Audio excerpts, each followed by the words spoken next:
video here. I'm gonna call this James has lost his damn mind again. No. Basically what I'm gonna highlight is James Harden is requesting to be traded again because he claims that the general manager of the Philadelphia 76ers, the guy who's been James Harden's champion, who actually brought him to the Houston Rockets. If you don't know who James Harden is, he's a basketball player that's played for, he's a basketball, if you want to call him star, you can, but he's a basketball player that's played for several different teams, been in the league about 10 years or so. He's played for the Oklahoma City Thunder. He's played for the Houston Rockets. He's played for the Brooklyn Nets, and now he's currently playing for the Philadelphia 76ers, and he wants his way out.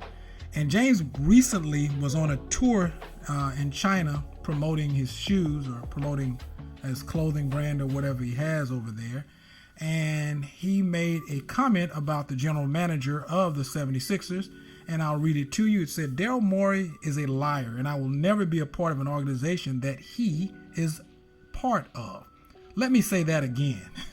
Daryl Morey is a liar, and I will never be a part of an organization that he's a part of. Now, why he chose China to make this revelation is beyond me. I have no idea. I don't even know if the people in China even know what the hell James is talking about. I mean, he waits till he goes to China. Can you imagine those poor people sitting there looking at each other like, we don't know why James, he said Daryl Morey lie. We don't know what he said. And you gotta say he lied. I don't know. Can you imagine them just sitting there with that? They don't know what the hell James talking about. But anyway, Stephen A. Smith and Big Perk are going to talk about it, and I'm going to chime in on it.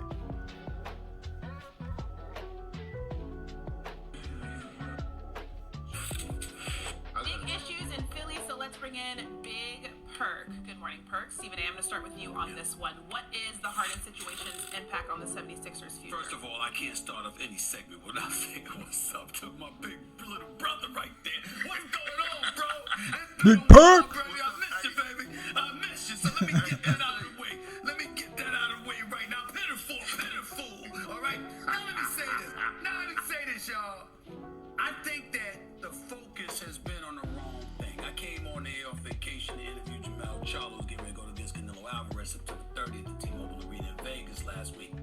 Yeah, I'm gonna do a fight preview on that. Canelo Alvarez is fighting Jermell Charlo, so to be the 168 the undisputed champion versus the 154 pound undisputed champion. So that's gonna be a good fight. I'm gonna do a fight preview on that coming soon. So seems like you people love my fight video previews and post reactions to fights. So I'm definitely going to do that fight.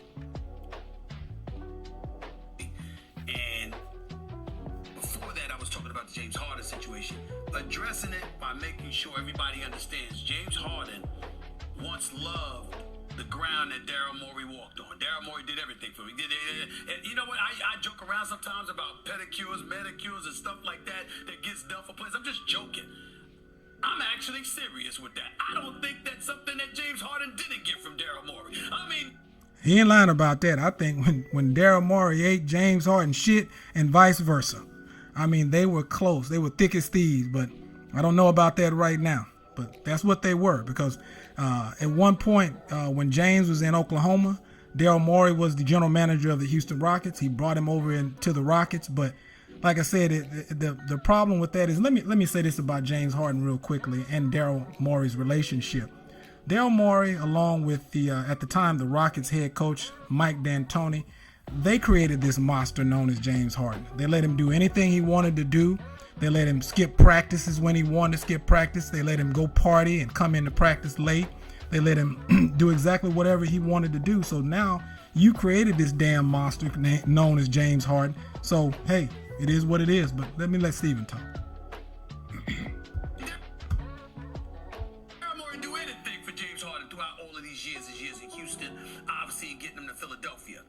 So clearly, James Harden feels completely betrayed and lied to.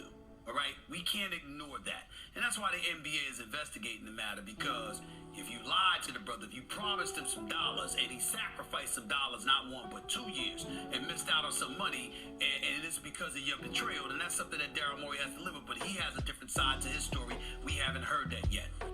Well, at the end of the day, I don't know what James is even talking about with this. Daryl Morey lied, and if what Stephen A. Smith is saying is true, he was betrayed. You don't get betrayed. This is a business. So if it's not in writing, that doesn't mean that it's not true, right? If we let's say, for instance, you go in a courtroom and you have a contract, and someone tells you, well, the contract said this and the contract said that. You can't go into a judge's chamber. You can't go into a courtroom and say, hey, well, judge, they told me the contract said this, that, and the third. He's going to ask you, did you read it? Did you have a lawyer read over it? Because what you're saying is not in this particular contract, and I can only go by what's in writing. So if James didn't get any promises in writing, business is business. And by the way, Daryl Morey may have wanted to do what he quote unquote promised James, but the Philadelphia 76ers were bought out by another owner. I think his name is Josh Harris, and he doesn't owe James anything. And actually, Daryl Morey works for him. So whatever you got promised from the last leadership or the last owner doesn't mean anything anymore. Plus, I don't think you're worth the ground. I don't think you're worth anything. But we'll move on. Here's where my focus lies with this big perk. Has anybody brought up Joel Embiid? How much more of this nonsense in Philadelphia is Joel Embiid going to tolerate? We got to start asking ourselves that question. Because if everybody else that's a superstar in the league can ask for relocation, how can we rule that out when it comes to Joel Embiid? Now, to some degree, it's his fault because you are a superstar on the team. You ain't even get your team to the conference finals. And by the way, I think you said it all when you said that a little bit, but you said it kind of fast, Steven. So I'm gonna reiterate what you just said. You've never gotten your team to the conference finals, and I personally don't think Joel Embiid, for all of the accolades that Joel Embiid has gotten, Joel Embiid doesn't have a lot of pull in the Sixers organization. That's obvious, right? That's very obvious, because at one point he wanted to keep Jimmy Butler, and Jimmy Butler was moved, despite Joel Embiid's concerns that he shouldn't be moved, despite Joel Embiid not wanting him to be moved, and he was still moved. And they brought James Harden in, and I don't think Joel Embiid ever wanted James Harden to be there. But the fact of the matter is, he was brought in by Daryl Morey, despite what Joel Embiid wanted. So I don't think they give a damn about what Joel Embiid says. That's obvious. And if Joel Embiid wants to be moved, I don't think the 76ers, although they don't want him to be moved because they don't really have anything else in their organization, I think it may be best if they go ahead and move it. I think they need to go ahead and probably just do a full rebuild, because it's obvious that team is in disarray. Our researchers here, they sent this note out. Among the 36 players to win NBA MVP, Joel Embiid is the only one of them that has never reached the conference finals. What do you think about that stat? He's the only one that's never reached it, and you can't just blame that on the fact that he's not getting the right teammates. He's getting teammates. Joel Embiid is actually overrated. But I'll digress for a second and let Stevens continue on talking. Wow, that's it. No one else, just him. So of course he has culpability. But in the end, I'm just saying, when has that stopped anybody from saying, I've had enough of this, I might want out? I think that's the part that all of us are missing about this whole James Harden situation with Daryl Morey in Philadelphia. If he wants out, they should let him out. I don't think like I said, he doesn't do anything for Philadelphia. He had never got him to the conference finals. So what does that tell you? Well, it's a few things that say, okay, and I don't disagree with nothing that you just said. Okay, let me get to the Daryl Morey and James Harden part of it, all right? Man, come on, Perk. You got to speed up your speech a little bit.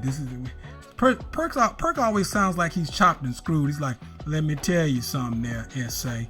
I mean, about Daryl Morey. Perk from the South. I got to give him love, but man, Perk, come on, speed it up, man. Come on. I got to get this video. There's a trust factor there. They're not just co-workers, business partners, whatever you want to call it. They're friends, okay?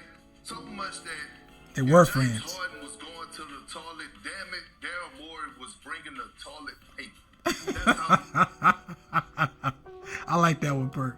I like that one. They were that close at one time. I like that one, Perk. That was good. Much he has had James Harden back, okay? The second thing is accountability on James Harden part. This didn't start in Philadelphia why James Harden is not getting the contract that he wants. It started by him being with bad business when he was with the Brooklyn Nets, turning down money. Thank you, Perk. Thank you. I'm glad someone pointed that out. That James Harden had a max deal on the table with the Brooklyn Nets.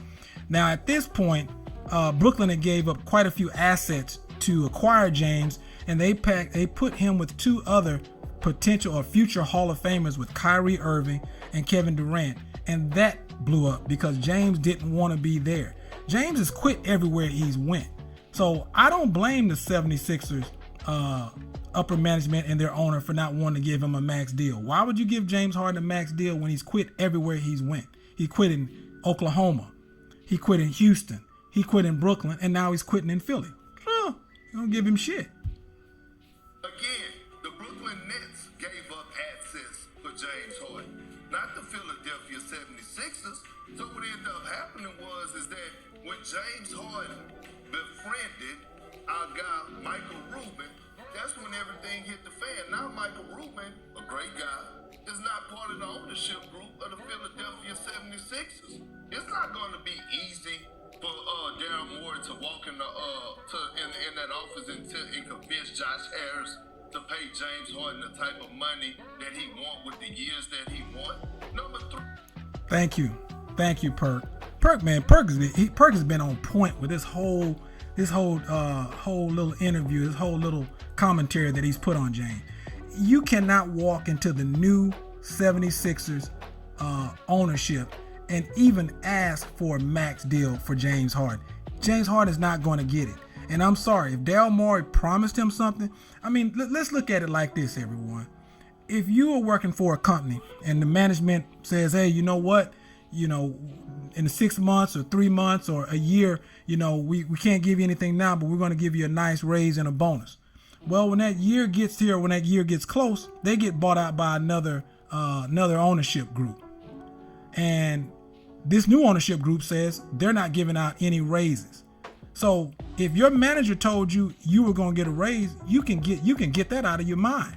You're not going to get a raise, and it's not necessarily that manager's fault. They told you that in good faith. Shit just didn't work out. And James is just acting like, like the baby that Daryl Morey, or like I said, like the bitch Daryl Morey and Mike D'Antoni made him into. He's a spoiled, entitled brat. That's basically what he is. I want to call him something else, but I'm going to let that go. Let's go on, Perk. 3. If James Harden want the dollars, how about he roll the dice like a guy like Fred VanVleet and bet on himself? He ain't going to do that. James Harden has never got to the point where he came up on his last season of his deal and was becoming an unrestricted free agent. He always had those seasons or extensions to back him up. Now you got to go out there and produce. Philly is going to have the most money. One of the teams to have the most money after this season. Damn, Perk, get that out. They're going to have the most money to offer James Harden after this season. Come on, Perk. Keep it going, buddy. Actually pay James Harden. James Harden is not going to be looked at on what he do in the regular season. Mm-hmm. He's going to be evaluated what he does in the postseason. Bingo. James Harden is going to be evaluated for what he does in the postseason. And James Harden has never done shit in the postseason. The furthest James has gotten was when he lost in the conference finals with Houston when he was teamed up with Chris Paul. They lost 4-2, if I'm correct, to the Golden State Warriors. That's the closest he's ever gotten. Let me go back. Was he with I don't know if he was with the Oklahoma City Thunder when they played the Miami Heat in the championship that year. I don't know if he was still there, but the point of it is anywhere he's led, because when he was in Oklahoma, he was a sixth man. He was out coming off the bench. But as far as him being a leader and doing anything, nah. James is not a postseason player. James is a regular season player, and he's not even that good in the regular season right now. And he always comes in out of shape, no defense. Sad. Number 76ers is already a failure. And if I was Philly, hear me out, SA, I would blow the whole thing up right now. Thank you, Perk. I'm with you. Blow the whole thing up. Go ahead and get rid of everything and start over. Get you get you some draft picks. Look at Steven. Steven don't like that. Look at Steven. But I know Steven looking at him like, man, Perk, are you crazy? Get rid of Joel Embiid? Get rid of Tyrone Maxey? No way. No. He needs it. Perk is right. They need to blow up that entire situation. Get rid of Maxey. You can get some draft picks for him. Get rid of Joel Embiid. You can get some draft picks as well as probably a few veterans to start back over. You need to start that whole thing over. And I'll tell you why. Tyrone Maxey is a good player, but he's not a franchise player. He's a good second player. So if you can get enough possibly for Joel Embiid, then you keep Maxey. I think he's a hell of a young player. But as far as Joel Embiid, it's 2 reasons that I wouldn't keep Joel Embiid, possibly 3, but I know solid 2 reasons. The first reason is Joel Embiid is always hurt. Joel Embiid has never been healthy, and he probably never will be healthy because at the end of the day, he's getting older. He's not getting younger. That's the first reason, his health, his durability. There's no durability. The second reason is basketball IQ. Joel Embiid's basketball IQ is extremely low. Extremely low. I mean, he can have mismatches all day and you would never know it because he'll sit outside as a 7'1", 270, 280 pound person and take a 3-pointer when he should dive to the goal and shoot a 2 or 3 foot shot by taking that ball to the paint and putting that little person inside the rim with the ball. But he's not going to do that. So I'm like Perk, blow the whole damn thing up. Joel Embiid, you're out of here. Right now. Building around Tyrese Maxey. Because look, let me say this. Joel Embiid has to be tired. And before he goes public and forcing his way out of Philly, I will blow it up now to save myself a headache. I wouldn't blow it up because because he wants to be traded. I would be trying to trade him. Start over and start fresh, building around Tyrese Maxey. Yep. I'm with that. I'm not letting go of Joel Embiid. Nah. It's too big time for me to let him go. And he's box office. People walk through the turnstiles to watch that brother play. He makes me money. That's number one. So I'm going to build around him and Maxey. I'd let James go, do what I can to move him out of there and get somebody else and build around that nucleus because Maxey can't do it by himself. That much I will say. That's where you go with that. But to also piggyback off of... But Maxey would be doing it by himself because Joel Embiid will not be healthy. Joel Embiid will play no more than about 40 to 50 games per year. Some of the other Period. things that you said, there's just no question.